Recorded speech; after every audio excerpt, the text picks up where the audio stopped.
Olá, seja muito bem-vindo ao módulo 8 do nosso curso de Planejamento Sucessório. E este é o módulo em que falaremos sobre tributação. Então, será novamente um módulo um pouco mais técnico, né, já que estaremos tratando sobre questões ligadas aos impostos, enfim, as técnicas, as táticas que a gente pode utilizar em alguns casos aí para pagar menos imposto ou para, enfim, ser mais eficiente em relação à carga tributária incidente em um planejamento sucessório. Seriam apenas 3 aulas, tá? Porque os tributos mais importantes em planejamento acessório são o ITCMD, que é o objeto dessa primeira aula, aula número 1. Depois temos o Imposto de Renda sobre Ganho de Capital. E, por fim, o ITBI, que ele vai incidir em alguns tipos de planejamento específicos, principalmente relacionados à holding. E, aliás, falando em holding, nós temos uma aula específica sobre tributação da holding, mas é lá no módulo 5, módulo dedicado justamente à holding, tá? Então, 5 ou 4, agora eu não me lembro de cabeça, mas é o módulo da holding. Vocês já com certeza chegaram até aqui, já devem ter passado por essa aula. Qualquer coisa, voltem lá para reanalisar, talvez algumas informações que a gente traga aqui podem auxiliar vocês a entenderem melhor o que foi dito naquela aula. Então, acho que é sempre válido voltar lá depois. Mas partindo então para o assunto, né, objeto dessa primeira aula, que é o ITCMD. É o Imposto sobre Transmissão, Causa Mortes e Doação. Mas antes eu queria fazer primeiramente uma breve explicação sobre a questão do imposto em si, né, a tributação em si. Primeiro, para que serve, né? Para que serve o pagamento, a cobrança de tributos no âmbito da sociedade que a gente vive? Nada mais é do que para sustentar a máquina estatal. Então, uma federação como a do Brasil ou qualquer país só tem como prover os serviços necessários, né, para a nossa vida em sociedade. Então, claro, tem muitas críticas, a gente sabe que o Estado ele cobra muito e acaba entregando pouco, e é ineficiente em alguns pontos e tal, mas em tese, de certa forma, funciona, né? Porque se a gente consegue viver sem precisar ter, enfim, segurança na porta da sua casa, na porta do seu apartamento 24 horas, senão você pode correr risco de vida, é porque minimamente o sistema de segurança estatal funciona. Claro, a gente pode entrar no assunto, né? Existem seguranças privados, existem condomínios fechados, tudo mais, que é para aumentar essa segurança, mas em regra a gente tem um nível mínimo de segurança, um mínimo de tranquilidade para poder sair de casa na rua, sabe, também sem nenhum segurança nos protegendo, sem o risco de a qualquer momento ser abordado e, enfim, sofrer um assassinato a qualquer tempo, como acontecia antes nos tempos antigos, né, antes de a gente ter todo o aparato, a vida em sociedade como a gente conhece hoje, as coisas eram muito mais brutais, né? Então a gente sabe que não é perfeito, que tem problemas de corrupção e tudo mais, mas a vida em sociedade, ela, do jeito que a gente conhece hoje, só é possível mediante aí a cobrança e o pagamento de impostos. E o Brasil é muito bom nisso, né? A gente pode até achar estranho, mas existem países que não conseguem, que têm dificuldade de arrecadar tributos, tá, da sua população. Por quê? Porque às vezes a economia é muito informal, então as pessoas circulam quase tudo em dinheiro, as pessoas não têm tanto por hábito adquirir bens, enfim. Quando países mais pobres, normalmente muito mais pobres que o Brasil, eles não conseguem ter essa eficiência na arrecadação fiscal como a gente tem no Brasil. O Brasil, as empresas principalmente, né, elas não têm como funcionar claro, obviamente é possível, né, sonegar impostos, a gente sabe o que acontece, mas é difícil você conseguir bolar um esquema para fugir muito desse pagamento, fugir tanto desse pagamento de imposto. O que acontece às vezes as empresas conseguem fazer planejamentos em que você consegue se enquadrar em regimes tributários mais benéficos, enfim, mas em algum nível, né, as empresas, principalmente as que querem crescer, elas vão ter que acabar pagando mais imposto, não tem jeito. E o Brasil também é um país em que o sistema bancário ele é muito evoluído, né? A gente tem um dos sistemas bancários mais complexos e mais eficientes do mundo. E quando a economia passa muito pelo sistema bancário, é claro que a gente também tem facilita, né, para os órgãos de fiscalização estarem cruzando essas informações e aí ver o que o contribuinte declarou, o que movimentou na conta bancária dele. E, aliás, o STF já julgou, né, uns anos atrás, que o sigilo bancário ele pode ser, que a Receita Federal acessar as informações do banco, né, das empresas e pessoas físicas, isso não viola o sigilo bancário. porque, segundo prevaleceu no entendimento, até é polêmico, mas você simplesmente estaria transferindo o sigilo do banco para o sigilo fiscal. Então, de certa forma, o direito do correntista ali estaria sendo preservado. Mas, enfim, estamos desviando um pouco do assunto. Mas só para concluir, então, o que gera, né? O que faz com que os impostos... Como que o Estado consegue identificar quem são as pessoas físicas e jurídicas mais aptas a pagar imposto? É através dos signos de riqueza, que a gente chama, né? Então, quanto maior o carro, mais caro o carro que você tem, mais caro vai ser o IPVA, porque isso é proporcional, né? O princípio da capacidade contributiva ele está previsto na contribuição, então quanto mais rico você é, em tese, mais imposto você deveria pagar. Então, quanto maior a sua casa, maior vai ser o seu IPTU, quanto maior a sua renda, maior vai ser a alíquota do imposto de renda, e por aí vai. Então, sempre que existem... o que o Estado faz? Ele se aproveita das circulações de patrimônio, das movimentações, né, de patrimônio, para sempre cobrar uma taxinha, como se fosse uma porcentagem mesmo, uma comissãozinha dele ali. Então, qual que é a lógica do Estado, né? Eu acho que talvez tenha servido para esse tipo de estrutura que a gente tem hoje. Já que hoje você tem um imóvel, você vive em uma casa graças à segurança, né, que o Estado lhe proporciona, sempre que você decidir comprar uma casa ou vender, na verdade, sempre que você quiser comprar, você tem que pagar um imposto, que é o ITBI, a gente vai ver na aula 3. E da mesma forma aqui, já que você conseguiu acumular patrimônio ao longo da sua vida, sempre que você quiser transmiti-lo para qualquer pessoa, seja via doação ou seja para os seus herdeiros via falecimento, aí de acordo com a sucessão legal ou testamento, o Estado também, aqui é o Estado até literalmente, né, porque é uma competência do ente federativo Estado, cobrar o ITCMD. Então é isso, pessoal. Só fazer essa introdução para situar um pouco essa questão tributária mais ampla, até porque a minha especialidade, né, eu tenho especialidade em direito tributário, então é uma área que eu venho trabalhando há muito tempo, e quis trazer esse contexto só para a gente refletir um pouco mais sobre essa questão, enfim, relacionada aí ao pagamento de tributos. E então, entrando já propriamente no nosso tema da aula, né, a Constituição Federal ela prevê, finalmente entrando aqui no slide, né, ela prevê que cabe aos estados e ao Distrito Federal instituir impostos sobre transmissão, causa-mortes e doação de quaisquer bens ou direitos. Então, cabe aos estados cobrar o famoso ITCMD. Ainda na Constituição Federal, né, o imposto, então, o ITCMD, ele relativamente a bens imóveis e respectivos direitos, compete ao estado da situação do bem ou ao Distrito Federal. Então, sempre que for um bem imóvel, é o estado onde aquele bem estiver situado, seja o estado ou o Distrito Federal, que tem a competência para cobrar o imposto, seja sobre doação ou herança relativa a esse bem. E em relação a bens móveis, títulos e créditos, compete ao estado onde se processar o inventário ou arrolamento ou tiver domicílio o doador ou ao Distrito Federal. Então, a regra em relação aos bens móveis, títulos e créditos, enfim, é que o estado que vai cobrar o ITCMD é aquele do estado onde o inventário for aberto.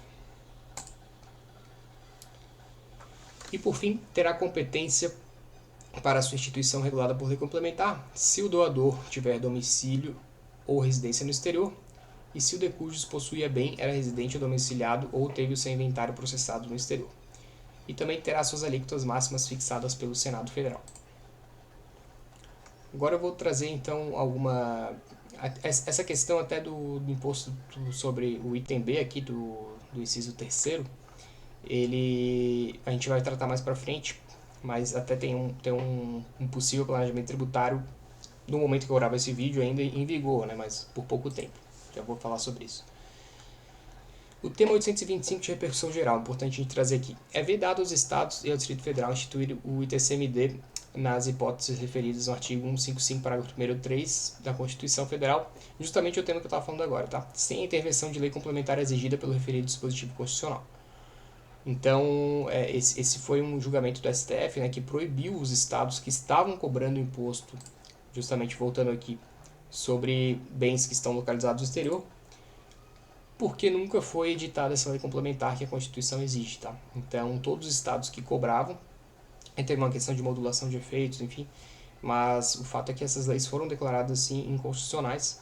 Só que o mesmo STF ele determinou que o Congresso, em um ano, contado ali na metade do ano passado, em um ano editasse essa lei, tá? Então a gente está correndo um prazo aí em que quem tem bens no exterior e quer, enfim, fazer uma doação para quem está aqui no Brasil, é a hora é agora, porque você não vai pagar imposto. A partir do momento que essa lei for editada, essa lei complementar, com certeza os estados vão se adequar rapidamente para poder cobrar de novo. A resolução número 9 de 92, a alíquota máxima do imposto do ITCMD, né, esse que está na linha A do inciso 1º do artigo 155 da Constituição Federal, será de 8% a partir de 1º de janeiro de 92. Então a gente vê aí que já estão há mais de 30 anos, né, que a gente tem essa alíquota em 8%. E o que não falta nesse período foram projetos, que não faltou nesse período foram projetos para aumentar. Talvez o mais recente dele, dependendo da data que você esteja vendo esse vídeo, é esse projeto de resolução do Senado número 57 de 2019, se não me engano é do Cid Gomes.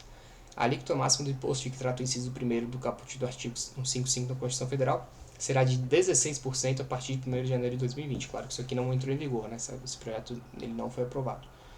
Então, mas a qualquer momento outro pode surgir. E a ideia aqui, né, o 16% até não é tão absurdo. A gente já viu casos aí de tentativas de chegar até 40%, como, por exemplo, ocorre nos Estados Unidos da América. Então, lá, claro que lá tem uma isenção bem alta, né? Se eu não me engano, acho que até 60 mil dólares você não paga nada. Aqui no Brasil, normalmente, esse limite é de 20 mil reais, então bem menor, né?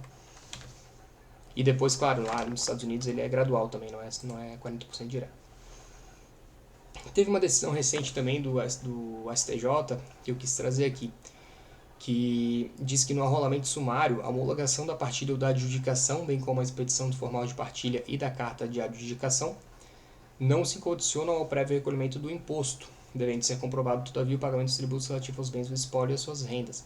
Então, e no caso, o que é o rolamento sumário? Né? Ele pode ser feito quando a partilha é amigável, as partes são capazes e o acervo a ser distribuído aos herdeiros é de até 1.000 salários mínimos. É uma espécie de inventário extrajudicial, tá? Uma modalidade de inventário extrajudicial. Então, teve essa decisão porque o que acontecia? Às vezes, muitos inventários eles ficavam travados porque o cartório ele exigia o pagamento do imposto antes de transferir os bens. E às vezes as pessoas precisavam vender os bens para poder ter dinheiro para pagar imposto. Então ficava esse impasse, né? O que vem primeiro? O pagamento do imposto ou a venda dos bens? Aí normalmente as pessoas, enfim, os herdeiros tinham que entrar com uma ação judicial para poder pedir autorização para vender aquele bem e aí sim pagar o imposto e finalizar o inventário. Então acabava até travando esse inventário extrajudicial. Acho que essa decisão do STJ foi bem positiva, né, nesse sentido, porque ela vai permitir destravar muitos inventários aí. Então, qual que é o resumo do TCMD? Né? Não tem muito mistério, pessoal. Aqui, tanto para doação, né, como falei, como para causa-mortes, a gente tem essas regras, basicamente as que eu falei aqui. Claro que dependendo da situação precisa ser analisado melhor, às vezes os herdeiros estão em um estado, quem está doando está em outro e tal. Mas aqui a gente vai tratar sobre a regra geral, né? Se você tiver alguma dúvida específica sobre algum caso relacionado, enfim, que vocês tenham se deparado, deixem nos comentários, dentro do possível, claro, eu vou tentar responder. Qual que é o fato gerador do ITCMD, então? É transferência gratuita de patrimônio, seja via doação ou herança. Base de cálculo, valor de mercado do patrimônio doado ou herdado. Aqui até tem uma polêmica, né? Porque a gente vai ver na aula seguinte de imposto de renda sobre ganho de capital, que tem a permissão, né, de você não atualizar o bem, o valor do bem, para fins de imposto de renda de ganho de capital, no caso de herança e doação. Mas para fins de... Daí muita gente pensa em fazer uns planejamentos muito milaborantes, em que você, por exemplo, constituiria uma holding. Eu, se não me engano, eu falei sobre isso na aula da holding, tá? Na tributação, mas eu já não me lembro faz um tempinho. Mas aí você integralizaria os bens, né, pelo valor histórico, então não atualizaria. Às vezes tem bens hoje que valem, sei lá, 5 milhões e estão declarados lá por 50 mil na declaração do imposto de renda. Aí você integralizaria por 50 mil reais, que é o valor histórico, isso a Receita Federal permite. E depois, no hora do falecimento, transmitiria esse bem de 5 milhões por 50 mil, pagando uma mixaria de TCMD. mas os estados eles estão atentos a isso, tá, pessoal? Não existe tanto milagre assim em relação ao planejamento tributário. A gente sabe que tem alguns tipos, umas possibilidades, né, de você reduzir. Essa é uma delas, do ganho de capital, mas para fim de TCMD, os estados normalmente eles cobram com base no valor de mercado dos bens. Aí, em relação às cotas da empresa, teria que ter a valoração real desse imóvel para que seja calculado o valor real da cota, né? Então, alíquotas até 8%, tem estados que cobram uma alíquota menor para doação. Eu até falei sobre isso numa newsletter recente, porque o estado de São Paulo ele tentou reduzir para 0,5% o ITCMD no caso de doação e 1% no caso de herança, tá? Então não tem uma alíquota mínima, diferente do ITBI, que a alíquota mínima é 2%. Nesse caso aqui do ITCMD você poderia então ter 0,5% sem problemas.